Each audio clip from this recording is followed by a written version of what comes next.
Esse é o Capso e nós vamos falar agora sobre a reunião dos BRICS, que está acontecendo aqui no Rio de Janeiro, aqui do lado aqui de casa, está acontecendo a reunião dos BRICS, e você não ouviu nada nos jornais, não ouviu nada na internet, não ouviu nada em lugar nenhum, porque realmente aquilo que eu falei para vocês está totalmente esvaziada a reunião dos BRICS. BRICS sofre baixas em série, a gente falou sobre isso, não veio Putin, não veio Xi Jinping, não veio o cara do Irã, não veio o cara da Arábia Saudita, não veio o cara do Egito, não veio mais quase ninguém. Vem o Narendra Modi da Índia, o único, e não está aqui ainda não, tá? Ele vai chegar ainda, já está rolando a reunião dos BRICS, mas ele está atrasado. Mas de qualquer forma, não faz diferença, os BRICS são irrelevantes de qualquer forma, como eu tenho falado para vocês, mas isso não muda o fato de que teve mais humilhação para o Lula nessa reunião, tá? A Dilma estava querendo falar sobre o branco dos BRICS, que tem que estar na vanguarda do financiamento climático. Cara, esse pessoal, eu vou te falar um negócio. Só que os BRICS não se comprometeram com o sistema de pagamento alternativo, apesar da pressão da Dilma e do Putin, né? O Putin quer muito esse sistema de pagamento alternativo dos BRICS. Pode ser uma moeda, pode ser um sistema de pagamento alternativo e coisa e tal. Mas é o que eu falei para vocês, o Trump já botou medo da galera, já falou que se fizerem essa brincadeira que ele vai sacanear, e o pessoal tá com medo do Trump e ninguém quis se comprometer com isso. E como eu falei para vocês, nunca que isso vai acontecer, porque se um dia a China quiser fazer isso, ela vai querer fazer com a moeda dela, não vai querer fazer o BRICS, isso daí, ela vai fazer com a moeda dela. Essa notícia foi sugerida por TNT, Casca de Ferida e várias outras pessoas. Obrigado aí ao pessoal que sugeriu notícias lá no nosso site, no visãolibertaria.com. E obrigado a você que está assistindo o nosso vídeo. Se você gosta do nosso conteúdo, por favor, deixe o seu like e se inscreva aqui no canal, né? Então, tá tendo a reunião dos BRICS aqui no Rio de Janeiro, mas ninguém tá falando nisso porque não tá tendo nada de importante, não veio quase ninguém. O BRICS tá numa encruzilhada, porque já era um bloco fraco. Eu já falei para vocês, eu acho um absurdo o Brasil sequer estar no BRICS e coisa e tal, isso não faz sentido nenhum. Aliás, uma boa notícia, né? A gente vai fazer um vídeo mais tarde sobre o Tarcísio, que discursou lá no Gilmar Palusa e criticou esse alinhamento do Brasil com os BRICS. Achei muito bacana isso, que bom que ele está com essa posição. Eu acho que o Tarcísio tem uma chance significativa de ser o próximo presidente brasileiro e essa posição dele me agrada muito particularmente. O BRICS é um buraco sem fundo, é uma coisa que não tem lógica nenhuma, não tem sentido nenhum, né? Então, ou seja, essa reunião dos BRICS está totalmente esvaziada, como o Trump pressionando o Irã e ninguém dos BRICS ajudando o Irã, né? Assim, notinha dizendo, não, é isso daí, o Irã tá certo, os Estados Unidos tá errado, notinha teve de todo mundo, mas ir lá ajudar o Irã não teve ninguém, né? Então os BRICS se mostrou aquilo que eu sempre disse que eles eram, um nada, não tem nenhum apoio militar, não tem apoio comercial, não tem apoio de tipo nenhum, né? Aí o Lula falou besteira nos BRICS, é lógico, isso aqui é uma coisa óbvia, né? O Lula criticou a austeridade, diz que esse negócio de economizar, de gastar só o que você pode gastar, não interessa, que o negócio é te gastar à vontade mesmo, que a austeridade nunca funcionou, que tem que torrar dinheiro mesmo, ou seja, o Lula tá com as ideias, o Lula tá indo para a esquerda com muita velocidade, cara. O Lula tá indo para a extrema esquerda. Ele viu que tá chegando no fim da vida política dele, ele não consegue mais apoio em lugar nenhum, então ele está se recorrendo à extrema esquerda no final das contas, né? Ele defendeu mais uma vez a nova moeda na reunião dos bancos dos BRICS. O Lula tá doido pro Trump comprar briga com ele. O Lula tá doido para isso, porque ele acha que isso vai fazer com que o Trump garanta a volta dele, que ele melhore nas pesquisas por conta da briga do Trump com ele, como aconteceu no Canadá, quando o Trump brigou com o Canadá. Mas eu já expliquei para vocês que tem diferenças enormes nessa história, né? Lá no Canadá, embora a esquerda ela tivesse muito criticada e coisa e tal, a briga do Trump foi com o país, claramente. O Trump disse que o Canadá tinha que ser o 51º estado e não sei o que lá. Uma coisa que não tem lógica nenhuma, né? Por outro lado, aqui no Brasil, o Lula não tem esse apoio todo e o Trump mesmo provavelmente vai arrumar briga com o Alexandre de Moraes, mas não com o Brasil, né? Então, de qualquer forma, o Lula defendeu a nova moeda dos BRICS e não sei o que lá, na reunião do Banco dos BRICS. E aqui, o presidente do Brasil fez mais um aceno à agenda de desdolarização, que é alvo da resistência do Trump. O Lula tá doido pro Trump brigar com ele, porque acha que isso vai ajudar ele eleitoralmente. Não vai ajudar ele eleitoralmente e seria uma merda para o Brasil no final das contas, né? Ninguém defende isso. Até o Putin já parou de falar de nova moeda dos BRICS. O Putin já está falando de sistema de pagamentos dos BRICS, porque vocês sabem, a Rússia está vetada de usar o SWIFT, né, que é o sistema de pagamentos mundial, então tem recorrido a sistemas chineses de pagamento, e só que o sistema chinês de pagamento só dá para ela comprar da China, então é um sistema que só funciona na China, pouquíssimos outros países usam isso, então é um problema para a Rússia, isso com certeza. A Rússia adoraria que o BRICS fizesse esse tipo de coisa, mas o problema é que o resto dos BRICS não querem isso, né? Aqui, ó, BRICS não se comprometem com o sistema de pagamento alternativo, apesar da pressão da Dilma e da Rússia. Eles querem muito isso, mas o pessoal não vai querer. Por quê? Primeiro, a China não quer. A China tem o sistema de pagamento delas, ela quer impor o sistema de pagamento delas para os BRICS. Para que vai fazer um pagamento dos BRICS? Ela já tem. Para que vai fazer uma moeda dos BRICS? A China tem a moeda da China. A China prefere muito mais isso, né? Mas não é só isso. Os BRICS têm um monte de países que são aliados americanos, como a Arábia Saudita, por exemplo. A Arábia Saudita é um aliado americano importante. O pessoal lá não vai querer brigar com os Estados Unidos, não vai querer comprar briga com o Trump, ainda mais nesse momento que o Trump está com força lá nos Estados Unidos e está chutando a bunda do Irã, está colocando ordem lá no Oriente Médio todo, né? Então não vai ter esse tipo de coisa, não vai acontecer. Isso mostra, mais uma vez, o que eu falo sempre para vocês. Os BRICS não é nada e não tem chance de ser nada em algum momento.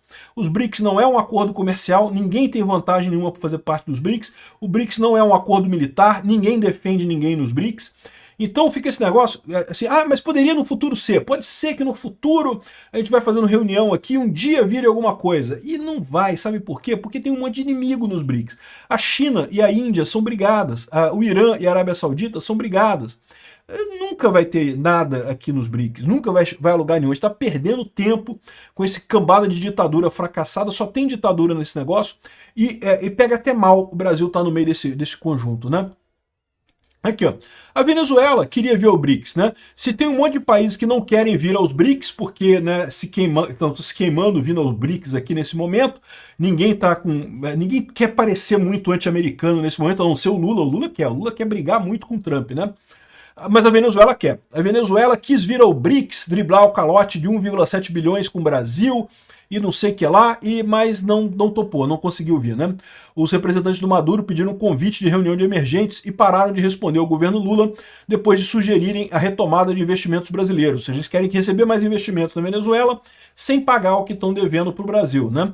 É aquele negócio, é o que eu falo, é o clubinho das ditaduras falidas, que é o BRICS, né? Ah, mas a China não está falida. Eu não sei não, tá? Eu fiz um vídeo ontem falando sobre a economia na China. A China não tá essa beleza toda que vocês estão pensando, não. A China está meio falida mesmo, a Rússia está falida também. Quem está bem nos BRICS é a Índia. A Índia está bem. Brasil, quebrado como sempre. A Arábia Saudita é um país que pode até crescer, mas é um país pequeno, né? Perto de China, Índia, Brasil, é um país pequenininho, né? O Irã, coitado. A Rússia, coitada. Não tem nada, tudo quebrado aqueles países, né? Então é você se associar com um monte de fracassado que, meu amigo, não tem como dar certo isso, né? Ainda vem a Dilma com a ideia de que o Banco dos BRICS deve ficar na vanguarda do financiamento climático.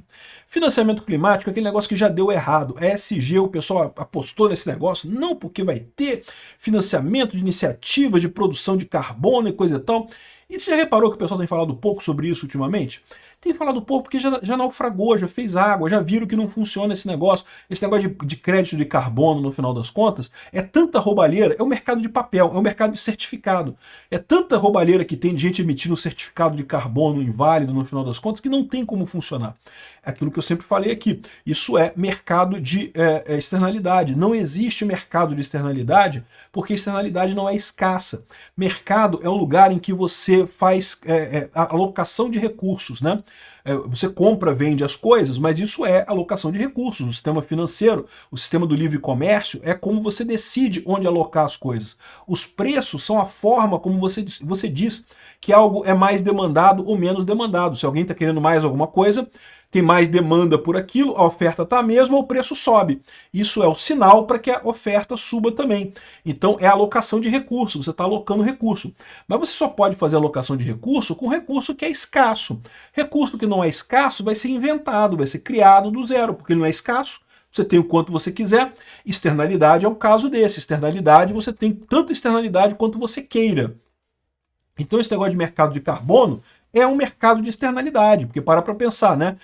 O carbono em si, teoricamente, você tem que reter o carbono para ganhar o certificado. Mas isso é justamente em função de emissões de carbono que são externalidades. Em última análise, é um mercado de externalidade. E nunca vai dar certo, não tem como dar certo. Não, eles podem enganar, podem fingir, podem criar um negócio parecido. É tipo querer fazer o tijolo flutuar. Você pode botar boiazinha ali, pode tentar botar uns negócios, amarrar com alguma coisa, mas não tem jeito. O tijolo afunda mesmo. O tijolo vai afundar em algum momento. Foi feito para afundar, foi feito para dar errado. Por que o mercado, o livre mercado, funciona tão bem desde a antiguidade, antes de haverem estados? Já havia livre mercado entre os caçadores-coletores que tinham lá no Paleolítico lá. Já existia isso. Por quê? Porque o mercado ele tem um sentido, ele faz sentido, ele aloca corretamente os recursos. É uma coisa importante, é o que diferencia o ser humano dos animais, é o livre mercado. É a possibilidade de comprar e vender, de fazer trocas voluntárias, né? Externalidade. Tem acesso. Você produz quanta externalidade você quiser. Não tem como você controlar isso, né?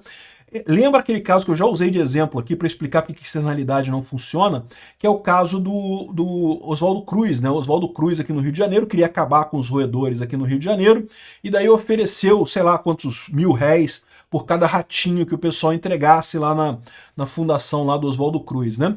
E o pessoal, pô, adorou, né? Pô, ratinho, começaram a entregar ratinho pro pessoal lá. Só que o que é isso? Isso é externalidade.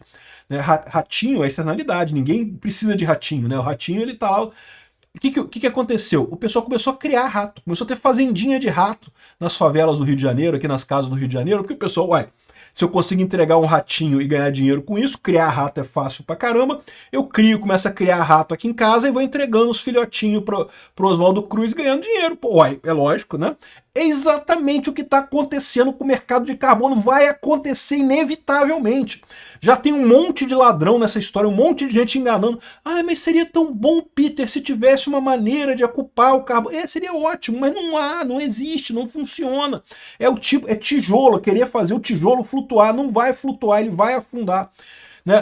E aí o Oswaldo Cruz, no final das contas, ainda piorou a situação, porque quando ele percebeu que estava sendo enganado, ele parou de aceitar isso daí. Aí o pessoal que estava criando ratinho em casa, as fazendas de ratinho, o pessoal soltou os ratinhos, agora não tem mais valor, não vou ficar criando ratinho em casa que não tem valor essa porra. Soltaram os ratinhos tudo na rua. Piorou a situação, ele chegou no final das contas muito pior no final das contas do que estava antes, né? Então, é uma lambança a Dilma querer financiamento climático, isso não funciona, não tem nenhuma chance disso funcionar, né? Ou seja, o BRICS virou, o clubinho das ditaduras fracassadas e está deixando muito claro que é isso, e cada vez o pessoal está menos empolgado com isso. Eu vejo isso positivo, o pessoal está percebendo que é só isso mesmo o BRICS, não vai a lugar nenhum, tá mais do que na hora do Brasil sair dessa porcaria, não leva a gente a lugar nenhum e impede que a gente faça acordos decentes, com países decentes, com países que têm sucesso, que podem ajudar o Brasil no crescimento. Obrigado por assistir o vídeo até o final. Além de curtir, compartilhar e se inscrever no canal, considere se tornar patrocinador com valores a partir de R$ 1,99. Clique no botão Seja Membro abaixo para saber as condições e vantagens de patrocinar o canal. Mais informações sobre o nosso projeto, visite nossos sites indicados na tela.